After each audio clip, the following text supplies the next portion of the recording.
How to fix Lost Castle 2 is crashing on Steam. So first you want to go to your library, right click on the game and open up the properties.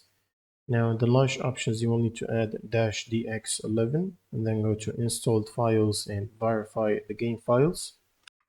Now you can close Steam and open up your browser and you should go to this link which is in the video description. And from the redistributable table, you will need to download and install the 86 and the 64. Once you finish this installation, it will require computer restart. So right after the restart, one thing you'll need to do is check if you have the latest GPU driver update. So you can use the NVIDIA app if you're running NVIDIA, or you can use the AMD software if you have AMD. And from there you can download and install the latest available driver updates. Next, you can run Steam as admin. Right click on Steam and run it as admin. And then just launch the game from the library and it should solve the crash problem. Thanks for watching and subscribe.